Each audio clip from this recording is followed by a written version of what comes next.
Hey everybody, today's video I am going to start mounting my Humminbird Helix 7 fish finder to this board, okay?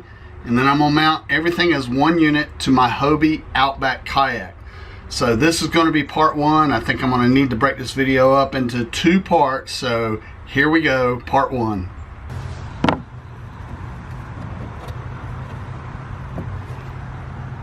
What I'm going to do here is I am going to mount this PVC board right here, right on top of the gunnel of the Outback. And the way I'm going to mount that board is I am going to use a gear track. I'm going to mount the gear track to the kayak, and then I'm going to mount the board to the gear track.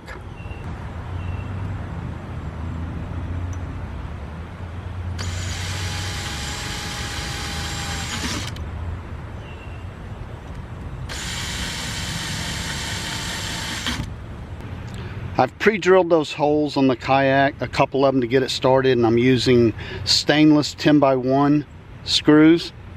And these are just from Lowe's Home Improvement. So that's how I'm going to mount the gear track to the kayak.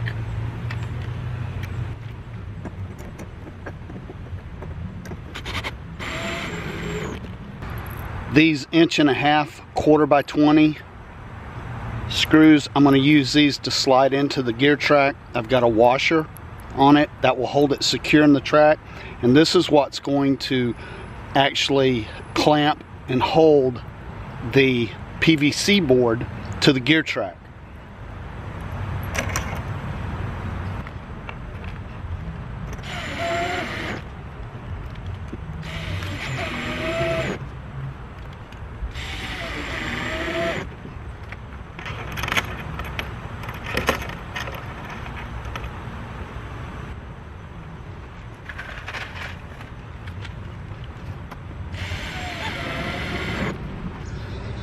On second thought, I think I'm going to line it up again and give it one good wrap right in the middle, and maybe that'll leave 2 impression marks.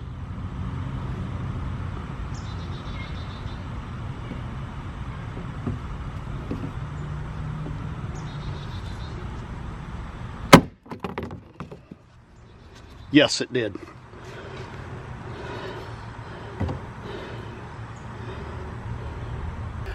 Here's the idea behind all of this and what I'm trying to accomplish. As you can see, I have my PVC board, and what I want to do is I want to mount all of this as one unit.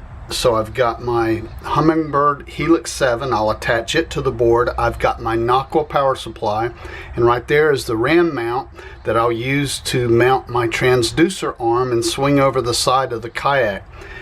What I want is to be able to take this off of one kayak and move it to another kayak easily, and then I can take this whole unit off, you know, for so no one will steal it, or I can transfer it to other kayaks.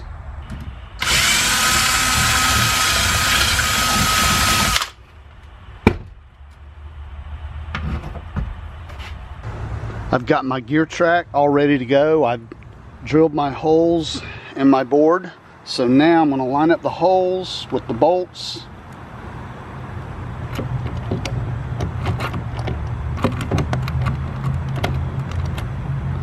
I can't find the hole. Okay, there we go. Now what I'm going to do is I'm just going to use a couple wing nuts, and I'm sure there's some wing nuts out there watching.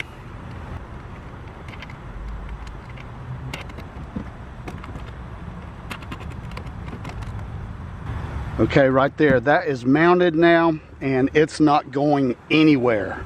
I think it would rip half the kayak apart if you tried to take that off.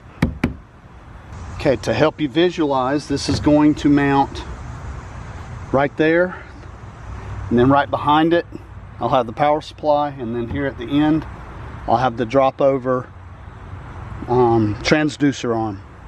One thing you've got to make sure of before you get too far into the project is make sure that your pedal drive clears the fish finder.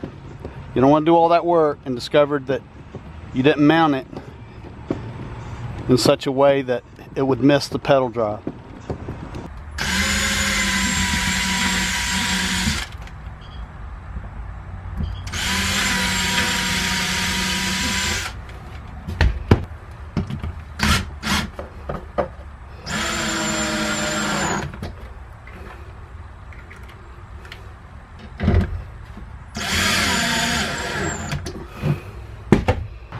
I have the board mounted, I have the bracket mounted, and this board, by the way, is 16 inches long. Gives me plenty of room here to the end to do the other things that I want to do with it, but I just eyeballed it and came up with 16 inches. There's a little better look at what we've got going so far, and I believe we are cooking with gas. Here's how it's going to look. You got the Fishfinder, I've got my knuckle power supply, and right there is where I will mount my transducer arm, and it will swing over and hang below the bottom of the kayak. So I think we're looking pretty good. I got to figure out all the logistics for this and a way to actually strap that down to the board, but I think the hard part is over. Okay, I think I will shut this video down and call it part 1. Exciting, wasn't it? Don't miss part 2, because if you thought this was exciting, you're gonna probably wet your pants in part 2. All right, I'm Steve. I will see you in part 2.